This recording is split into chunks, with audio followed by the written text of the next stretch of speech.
والله يريد أن يتوب عليكم ويريد الذين يتبعون. إن الحمد لله نحمده ونستعينه ونستغفره ونعوذ بالله من شرور أنفسنا ومن سيئات أعمالنا من يهده الله فلا مضل له ومن يضلله فلا هادي له أشهد أن لا إله إلا الله وحده لا شريك له وأشهد أن محمدا عبده ورسوله لا نبي ولا رسوله بعده اللهم صل وسلم على نبينا محمد صلى الله عليه وسلم وعلى آله وأصحابه ومن تبعهم بإحسان إلى يوم القيامة أما بعد رب اشرح لي صدري ويسر لي أمري واحلل عقدة من لساني يفقهوا قولي. Ma'asyiral muslimin wal muslimat, seluruh jamaah kajian Masjid Thariqul Khair yang mudah-mudahan Bapak, Ibu dan kita semuanya senantiasa dalam keadaan sehat walafiat dalam lindungan Allah Subhanahu wa taala. Materi yang akan kita bahas pada kesempatan malam hari ini adalah kaitannya dengan materi tentang kriteria darurat dan maslahah dalam kehidupan, yang kalau kita kaitkan dengan disiplin ilmu syariah, maka materi yang kita angkat pada malam hari ini ada kaitannya dengan pelajaran usul fiqh. Jadi kita akan berbicara tentang kriteria darurat dan kriteria maslahah yang ada di dalam kehidupan, dan yang dimaksudkan kehidupan di sini adalah konteks sebagai seorang muslim. Ya, lebih spesifik, bukan kehidupan secara umum, tetapi kita berbicara tentang dua perkara yang ada di dalam kehidupan kita sebagai seorang muslim. Muqaddimah yang kita awali dari pertemuan malam hari ini diawali dengan kriteria darurat. Apakah yang dimaksudkan dengan darurat itu? Maka kita akan melihat dari dua sisi, yaitu dari sisi perspektif lughah, bahasa, ataupun dari sisi perspektif istilah. Darurat secara bahasa bermakna keperluan yang sangat mendesak atau teramat dibutuhkan. Kalau boleh dikatakan darurat itu bahasanya genting. Kalau itu enggak diambil, maka akan membahayakan. Siapa yang merasa dirinya berbahaya ataupun akan membahayakan dirinya, maka hal inilah yang dikaitkan dengan darurat. Maka yang dimaksudkan dalam darurat adalah seseorang yang apabila tidak melakukan hal tersebut, maka ia akan binasa atau paling tidak hampir binasa. Jadi keadaan yamut. Jadi kalau enggak melakukan hal itu, baik dia makan ataupun minum atau melakukan perkara yang demikian, maka ia akan sampai kepada perkara yang justru akan melukai dirinya sendiri, membinasakan. Ini kriteria darurat. Maka seperti yang dikatakan oleh Syekh Al-Bassam rahimahullah, mendefinisikan darurat itu sebagai uzur. Uzur itu berarti alasan yang dikemukakan di hadapan asy-syari', di hadapan Allah sebagai zat yang membuat aturan kehidupan. Diajukan, ya Allah, sebetulnya hamba tahu bahwa perkara ini dilarang, tetapi karena ini bab pasalnya adalah uzur, maka perkenankan hamba untuk melakukan hal yang sesungguhnya ini dilarang. Itu namanya uzur. Ya, ada uzur syar'i, ada uzur ghairu syar'i. Ada uzur yang secara pelisi di dalam Islam itu diperbolehkan kalau dilakukan. Seperti kenapa kita boleh ngambil rukhsah misal, yaitu jamak dan qasar di dalam sholat 5 waktu. Karena ada alasan, yaitu dalam keadaan safar misal.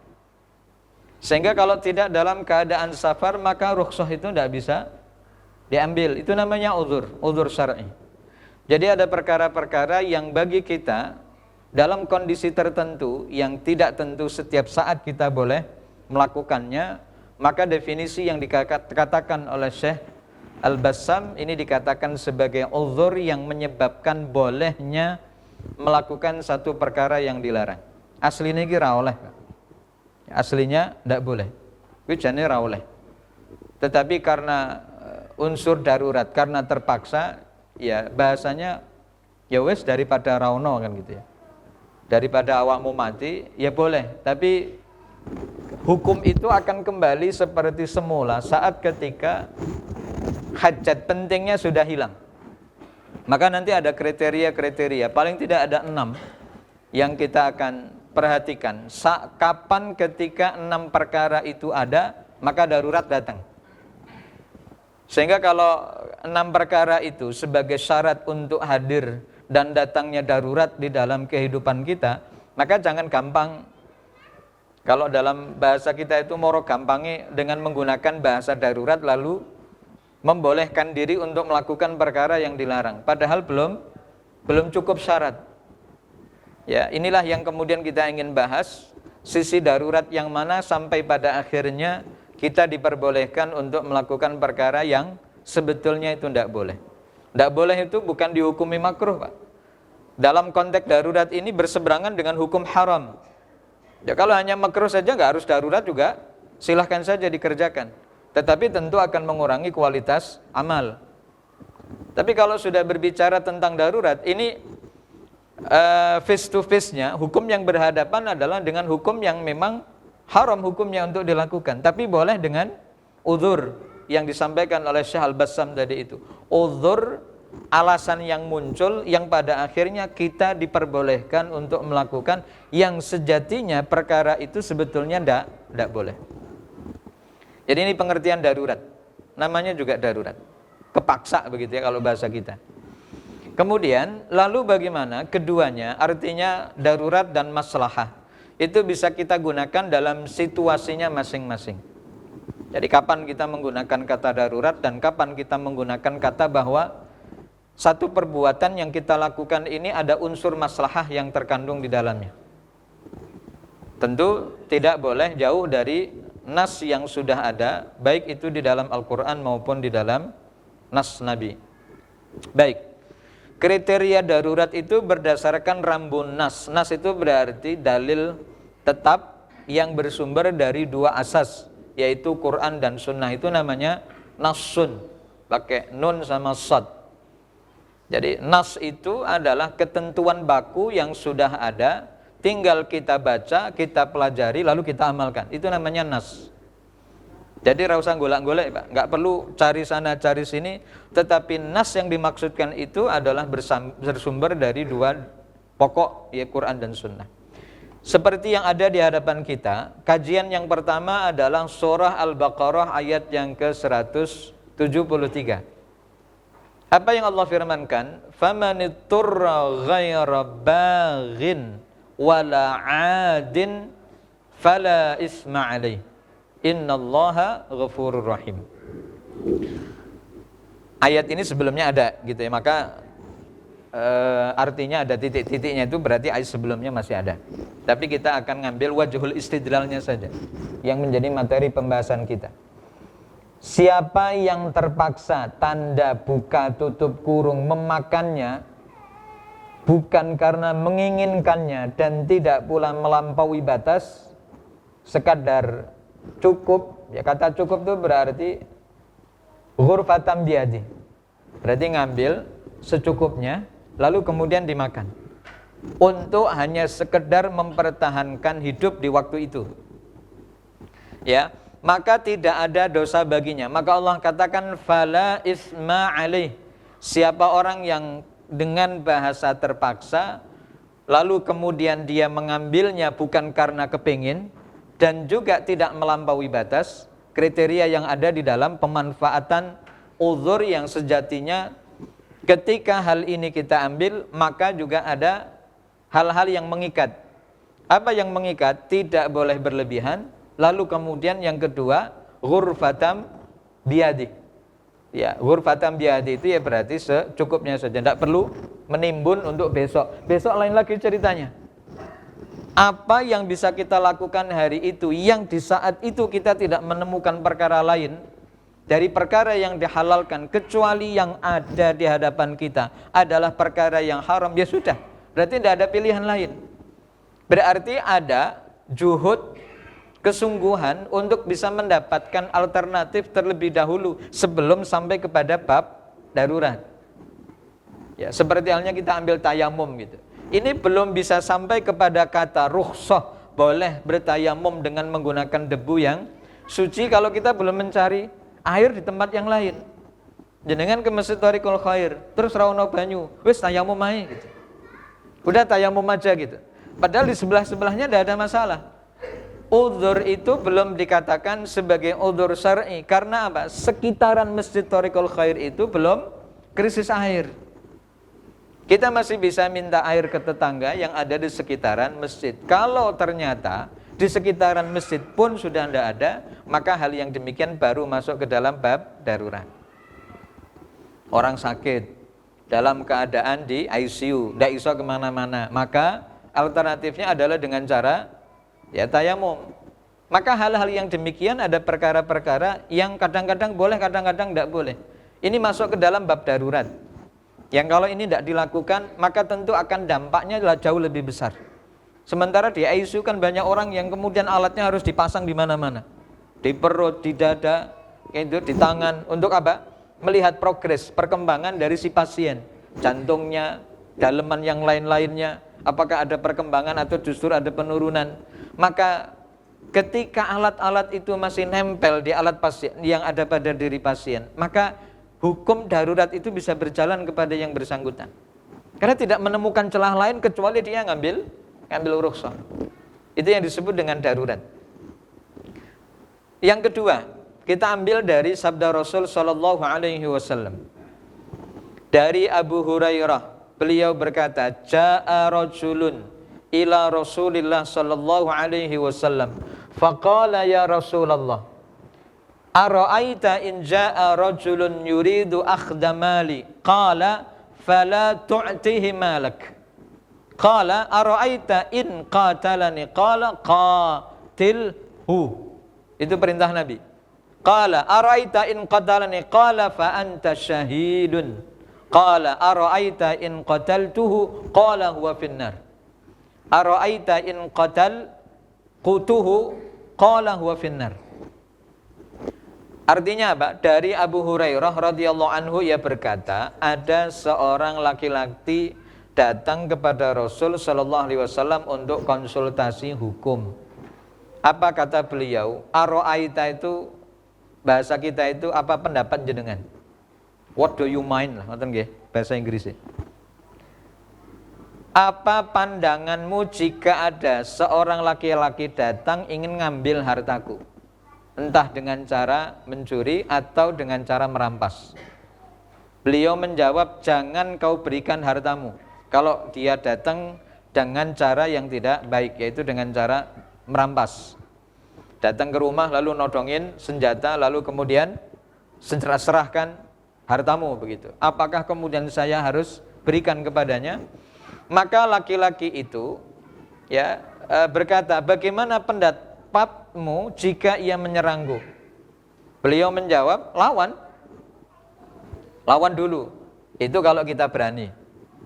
Maka bahasanya kalau kamu berani lawan, kalau enggak berani ya melayu jenenge rawani. Ya. Beliau menjawab, lawan dia. Laki-laki itu berkata, bagaimana menurutmu jika ia membunuhku? Jadi berbagai macam turunan pertanyaan itu muncul dari laki-laki yang datang ingin berguru kepada Rasul. Pertama, kalau ada orang datang ke rumah lalu dia memaksa saya untuk menyerahkan harta saya, kata Rasul, ya jangan loh. Pertama itu. Yang kedua, kalau ternyata dia ingin membunuhku, ngajak gelut kan gitu. Apa yang harus saya lakukan? Maka kata Rasul, ya lawan gitu. Kalau kamu berani tadi. Jenenge rawani, ya lain cerita. Laki-laki itu berkata, bagaimana menurutmu jika ia membunuhku? Kalau ternyata saya kebunuh gimana ya Rasul? Maka beliau mengatakan, maka engkau syahid karena engkau mempertahankan harta apa yang kau miliki, wajib kau lindungi. Ketika engkau mempertahankan hartamu dan kau mati karenanya, maka kamu syahid. Itu kata Rasul. Ini kan modal, Pak. Oke, ini modal bagi kita. Laki-laki itu berkata, bagaimana pendapatmu jika aku membunuhnya? Beliau menjawab, maka dia yang kau bunuh itu di neraka. Jadi untungnya tetap ada di kita gitu, Pak. Ya, kita ibarat mati terbunuh karena membela harta, kehormatan, kita mati syahid. Dan andai kata kita membunuh si perampok tadi itu yang datang ke rumah, maka dia yang masuk neraka, bukan kita. Padahal yang pelajaran kita dapati, membunuh satu orang itu dihukumi dosa besar, apalagi yang dibunuh adalah seorang muslim. Faka'annama qatalan nasa jami'a, seperti halnya dia bunuh seluruh manusia. Tapi ini ada pengecualian. Kalau sebab karena kita membunuh mempertahankan harga diri, kehormatan, kan gitu. Seperti yang diberitakan oleh FS kemarin itu. Ya, harkat martabat keluarga yang dia bela, gitu. Sampai heboh nang dindi. Kalau ternyata ceritanya yang kita dapati hak begitu keadaannya, bahwa kita bunuh orang di rumah kita itu karena ingin mempertahankan apa yang menjadi ya milik kita, yaitulah yang disebut dua kemungkinan. Kalau kita menang berarti kita ya mempertahankan harta itu, dan orang itu masuk neraka sebab ngambil apa yang akan menjadi hak kita, sehingga kita tidak disalahkan.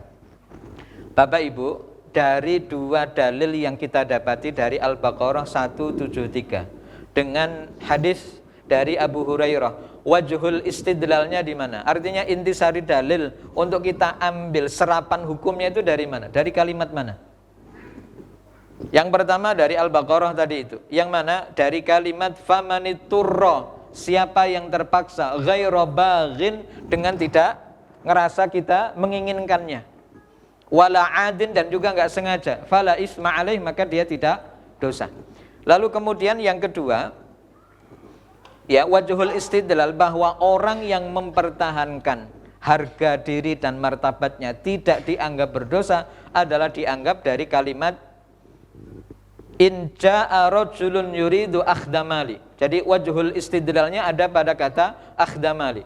Maka ketika kita mempertahankan harga diri, mempertahankan uang atau mempertahankan harta, lalu kemudian orang itu mati terbunuh, maka tidak ada hukum. Kalau kita terpaksa, Pak, maka tidak tahu apakah hukum positif yang ada di Indonesia juga sama dengan apa yang ada di dalam hukum syariah.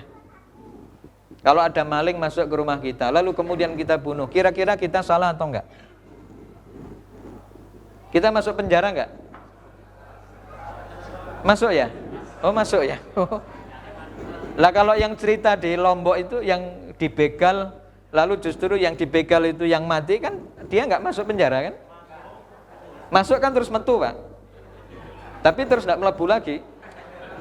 Ya kan? Karena ada kasus pembelaan bahwa bagaimana cerita orang yang dibegal, lalu kemudian kok malah dia yang dipenjara. Walaupun sempat pada akhirnya dikasuskan, tapi terus karena kasus itu begitu deras sampai Mabes Polri kan turun tangan, memberikan suara bahwa orang yang seperti ini harus dibela, kan akhirnya metu. Ya, artinya kalau ada underlying keterkaitan dengan hukum pidana yang berkaitan tentang kalau ini bab pembelaan maka orang itu tidak bersalah, maka terpaksa dia melakukan itu. Maka kata terpaksa yang membebaskan dia dari tuntutan segala hukum, baik itu dari pandangan Islam maupun dari pandangan hukum positif secara pidana, atau kalau ternyata ada perdatanya ya mungkin dipersoalkan. Baik, kita lanjutkan. Dari dua nas tersebut, para ulama fikih menyimpulkan dalam bentuk kaidah fikih yang kemudian kita sebut al-qawaid al-fiqhiyah. Jadi kalau dalam masalah fikih itu, Pak, atau dalam ilmu usul itu ada yang namanya usul fiqh dan ada yang namanya qawaid fiqhiyah. Kaidah-kaidah yang ada di dalam fikih itu diambil dari Al-Quran dan As-Sunnah. Yang pertama, kaidah fikih berbunyi ad-daruratu tubihul mahzurat, yang artinya keadaan darurat membolehkan sesuatu yang dilarang. Lalu turunan hukum dari yang pertama adalah ma ubiha lid-darurati yuqaddaru biqadriha. Apa yang dibolehkan karena adanya darurat diukur menurut kadarnya. Dari Al-Baqarah 173. Famanitturra ghaira baghin wala adin. Jadi kita ngerasa nggak membutuhkan dan juga kita ngambil secukupnya saja. Kalau kita nggak merasa butuh terhadap barang itu karena memang kita tahu bahwa ini adalah perkara yang dilarang di dalam Islam, maka Allah katakan fala isma alaih, tidak ada dosa baginya. Jadi ini kaidah yang sering digunakan untuk menetapkan hukum kaitannya dengan darurat. Ad-daruratu tubihul mahzurat. Keadaan darurat membolehkan sesuatu yang dilarang. Ya, baik. Yang kedua, ma ubiha lid-darurati yuqaddaru biqadriha. Kaidah itu sama dengan sama dengan pasal gitu ya, yang bisa kita gunakan atau bisa juga dijadikan undang-undang, yang dimana undang-undang itu bisa kita gunakan saat masalah itu datang hadir di tengah-tengah kita. Baik, sekarang kita berbicara tentang kriteria darurat. Yang pertama, masalah itu benar-benar terjadi. Ya, benar-benar terjadi itu dalam artian persoalan yang kaitannya dengan makanan, misal paceklik ada di mana-mana. Kita cari bahan panganan yang halalan thayyiban tidak ketemu. Sudah cari kemana-mana. Ternyata yang kita dapati adalah di hadapan kita adalah objek yang sebetulnya dilarang di dalam Islam. Tidak boleh. Ya. Maka dengan sangat terpaksa hal yang demikian dibolehkan tapi hanya sementara waktu. Ada orang yang tersesat di hutan misal. Ini kalau kita tidak berbicara tentang keumuman seperti kita berada di tempat seperti yang ada di kota misal. Tapi berada yang jauh, misal di pegunungan ataupun di tengah hutan. Dia tidak menemukan apapun kecuali makanan yang memang dia tahu bahwa ini adalah perkara yang tidak diperbolehkan. Dia sudah mencari objek yang lain, misal cari ayam gitu, tidak ketemu. Ayam hutan kan gitu Pak ya. Kan ada ayam hutan ya. Dicari-cari tidak ketemu. Lalu kemudian dia cari makanan yang mungkin dari tumbuh-tumbuhan juga tidak ketemu. Padahal lapar sudah luar biasa. Mungkin sudah 2 atau 3 hari tidak makan. Lalu kemudian setelah ijtihad itu ia lakukan dan ikhtiar sudah dimaksimalkan dan ternyata tidak ketemu, barulah muncul hadir di hadapannya hukum darurat. Maka yang bisa mengukur darurat hukum itu adalah yang bersangkutan sendiri. Orang lain tidak bisa melihat itu.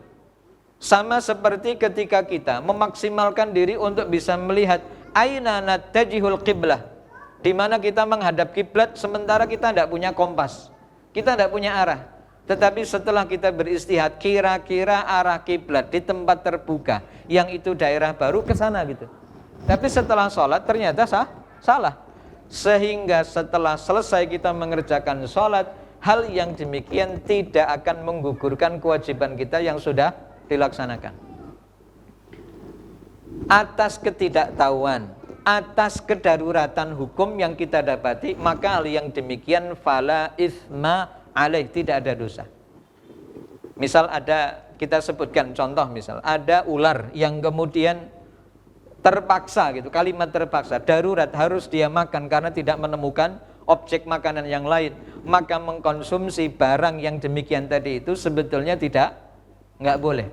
Tapi pada akhirnya karena keterpaksaan, ya apa boleh buat, maka akhirnya dia makan daging ular. Setelah dia makan, hukum asal kembali seperti semula, bahwa mengkonsumsi binatang buas, mengkonsumsi binatang yang membahayakan itu dihukumi tidak boleh ataupun haram. Dan itu yang disebut dengan benar-benar terjadi. Yang kedua, kebutuhannya adalah kebutuhan primer ataupun yang disebut dengan kebutuhan pokok. Kan kebutuhan primer itu 3, sandang, pangan, papan kan gitu. Dalam artian itu yang menjadi kebutuhan pokok manusia. Tetapi yang paling sering terjadi adalah konflik yang kaitannya dengan makanan. Ya, orang artinya belum sampai kepada kebutuhan primer lalu kemudian melakukan perkara yang dilarang ketika dia tidak punya tempat tinggal. Lalu melakukan perkara-perkara yang pada akhirnya hal yang demikian merugikan diri sendiri dan orang lain. Kemudian yang ketiga, tidak ada alternatif lain yang halal. Yang tadi sudah kita bahas di awal. Tidak ada alternatif lain yang halal. Kalau alternatif yang halal pun juga sudah tidak kita dapatkan, maka darurat itu muncul. Maka muncul kaidah tadi yang kita bahas, ad-daruratu tubihul mahdzurat. Jadi perkara-perkara darurat itu membolehkan atas perkara yang tadinya dilarang.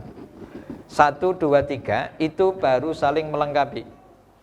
Jadi ini bukan satu di antara 3 ataupun satu di antara 6, Pak. 6-6-nya harus ada. Ya, 6-6-nya harus ada. Yang keempat, jika pilihan tersebut tidak dilakukan, maka akan ada bahaya terhadap kebutuhan asasinya atau kebutuhan dasar yang ada pada dirinya, yaitu soal perut misal.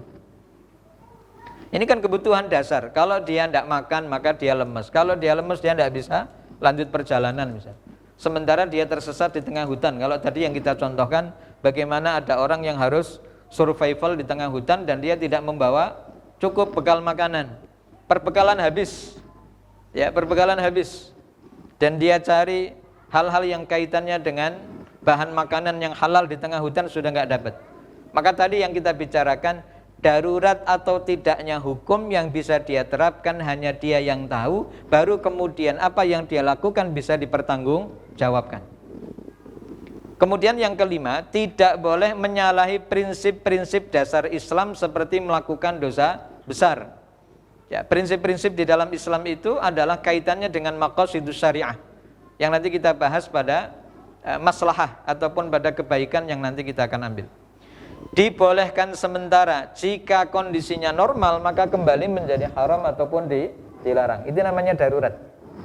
Ya, kalau sudah cukup, bukan berarti kekenyangan lah, sudah cukup saja. Sudah cukup, maka perkara yang tadinya dilarang boleh lalu menjadi haram kembali. Inilah yang kaitannya dengan 6 kriteria yang disebut dengan darurat. Dan 6-6-nya harus hadir. Tidak boleh ngambil yang 1 lalu yang 5 lalu ditinggalkan. Maka ini namanya bukan dalam situasi darurat. Ma'asyiral muslimin wal muslimat ta'azakumullah. Sekarang kita bahas maslahah. Bukan masalah, maslahah. Ya. Baik, pengertian maslahah adalah manfaat sebagaimana yang dikatakan oleh Imam Ghazali bahwa pada dasarnya maslahah adalah mengambil manfaat dan menolak kemudharatan dalam rangka memelihara tujuan-tujuan syarak ataupun tujuan yang ada di dalam Islam. Islam hadir di dalam kehidupan kita. Ia memiliki tujuan saat ketika kita mempercayakan seluruh alur kehidupan kita ada di dalam Islam. Itu namanya tujuan-tujuan syarak. Ya. Apa itu?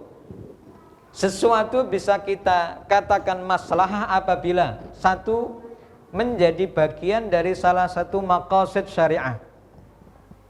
Maqasid itu apa, Pak? Ibu? Maqasid itu jamak dari kata maksud yang artinya tujuan. Jadi menjadi bagian dari salah satu tujuan syariat. Ketika Islam itu ada, maka ia memberikan dampak kebaikan. Itu namanya maqasid. Yang kedua, dikatakan maslahah apabila tidak bertentangan dengan ajaran-ajaran Al-Quran dan As-Sunnah.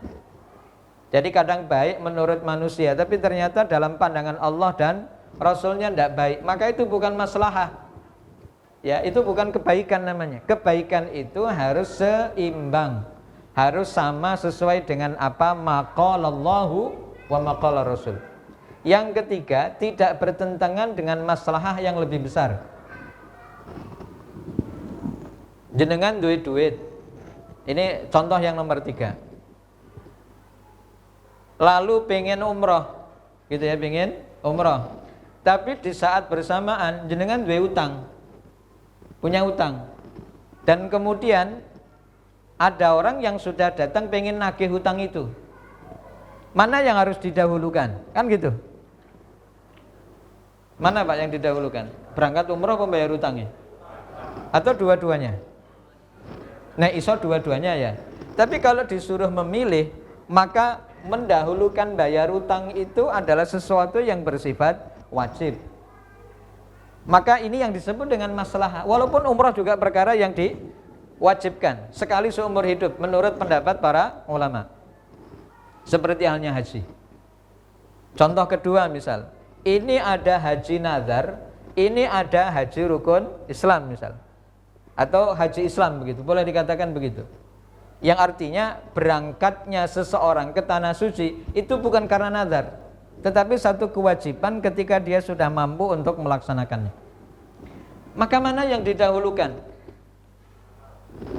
Yang nazar dulu apa yang rukun Islam dulu? Yang mana Pak? Yang Islam dulu. Walaupun ini dalam hukum asal menunaikan nazar hukumnya wajib, tetapi karena hukum yang wajib nazar itu ada di bawah hukum yang wajib rukun Islam, maka perkara yang di bawahnya tidak bisa naik ke atas. Andai kata dia punya waktu, andai kata dia punya uang, maka dia bisa melaksanakan ibadah haji. Yang kedua disebut dengan haji nazar. Ngerti nggih? Itu yang disebut dengan aspek maslahah, kebaikan mana yang perlu untuk didahulukan. Sehingga nomor 3 tidak bertentangan dengan maslahah yang jauh lebih besar. Itu. Kan rukun Islam itu menjadi perkara pokok yang nggak bisa digeser-geser. Sementara nadar itu hukum seperti yang dikatakan oleh Syekhul Islam Ibnu Taimiyah, itu hukum asal dari nadar adalah makruh. Tapi siapa yang sudah bernadar maka dihukumi wajib untuk melaksanakannya. Tetapi kewajiban ini tidak akan bisa mengalahkan dari perkara yang wajib yang di atasnya, yang disebut dengan rukun Islam. Baik, itu maksud dari dikatakan maslahah apabila tidak bertentangan dengan kebaikan yang jauh lebih besar. Baik, apa yang dikatakan oleh Imam Asy-Syatibi berkaitan tentang definisi maslahah? Beliau menyampaikan begini Pak, al-maslahatu bi annaha al-muhafazatu ala maqsud syari'i minal khalqi khamsatun wa huwa an yahfazu alaihim dinahum wa nafsahum wa aqlahum wa naslahum wa malahum. Ini yang tadi kita sebut dengan maqasidus syariah. Jadi maslahah itu adalah memenuhi tujuan Allah yang ingin dicapai pada setiap makhluknya. Jadi Allah itu memiliki tujuan, kenapa tujuan itu ada pada 5 perkara yang disebut dengan maqasidus syariah. Pertama, menjaga agamanya. Yang kedua, jiwanya, akalnya, keturunannya dan hartanya. Baik, Bapak Ibu yang insyaallah dirahmati Allah, kita sebagai umat Nabi Muhammad sallallahu alaihi wasallam diwajibkan untuk menjaga 5 perkara yang ada di dalam Islam. Yang pertama, menjaga agama. Agama yang sudah kita imani sebagai agama kebenaran wajib untuk kita pertahankan dengan bagaimanapun kondisi yang ada di dalam kehidupan kita. Namanya kehidupan kita adalah kehidupan yang fluktuatif. Maka ketika ada orang yang menjaga agamanya dengan sebaik-baiknya dari berbagai macam fitnah yang datang kepadanya, maka 4 perkara itu akan membackup dari perkara yang di atas, menguatkan begitu. Seperti orang yang menjaga jiwanya, naslun. Maka Bapak Ibu, kemajuan yang ada, yang kemudian hadir di dalam kehidupan kita, itu tidak boleh mengesampingkan aspek maslahah terhadap jiwa yang dimiliki oleh setiap insan.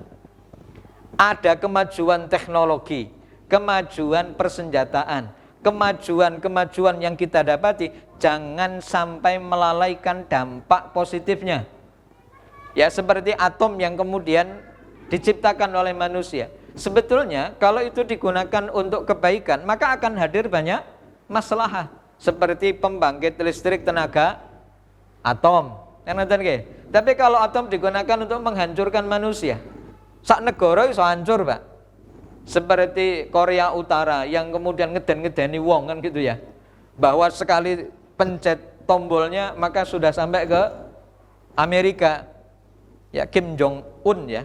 Kim Jong Un itu begitu dia duduk di singgasananya karo ngopi kan gitu, karo merem gitu, pencet jelep kan gitu, maka rudal atomnya sudah sampai ke Amerika. Maka sebagian negara di Amerika hancur lebur. Itu gara-gara atom. Kemajuan itu berdampak negatif kalau tujuannya menghancurkan orang lain, menghancurkan negara lain. Senjata yang diciptakan tujuannya adalah untuk melindungi kehormatan dari masing-masing wilayah.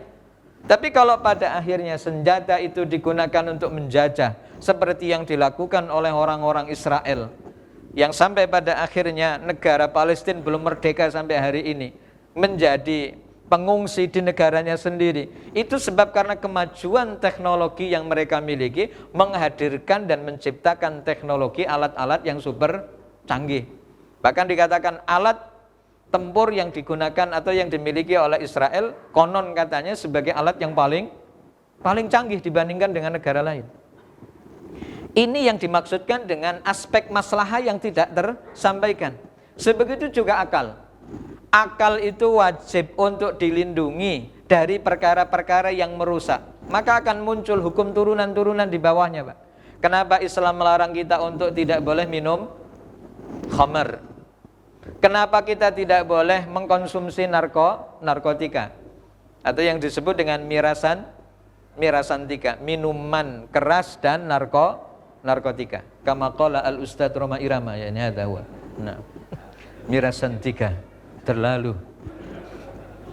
Mirasantika tidak boleh. Kenapa? Ngerusak akal. Maka kenapa yang dikatakan oleh Umar bin Khattab kepada putranya Abdullah ibn al-Mubarak, bahwa kenapa larangan minum khamr itu datangnya dari Allah sebanyak 3 kali. Itu karena ingin memberikan penetrasi pendidikan secara bertahap agar ketika larangan secara mutlak yang datangnya kepada kaum muslimin bahwa kamu itu betul-betul tidak boleh minum khamr, itu ketika pelajaran sudah mereka terima dari fase pertama dan kedua. Jadi begitu datang ayat yang terakhir, hurrimat alaikumul maitatu waddamu walahmul khinzir dan seterusnya, mereka sudah siap untuk mendapatkan perintah Allah bahwa khamr tidak boleh diminum mau kapan saja, di mana saja, dengan alasan apa saja. Alasannya mungkin karena kedinginan, alasannya untuk menghangatkan tubuh, ora ketrimo. Apalagi di Indonesia terkenal dengan rempah-rempahnya, sampai wong Londo pengen ya menjajah Indonesia sampai 350 itu kan gara-gara itu, Pak. Gara-gara rempah. Maka terkenal wedang uwuh. Wedang uwuh, Pak. Wedang uwuh, wedangnya para raja di Yogyakarta. Wedang uwuh niku. Wedang sampah.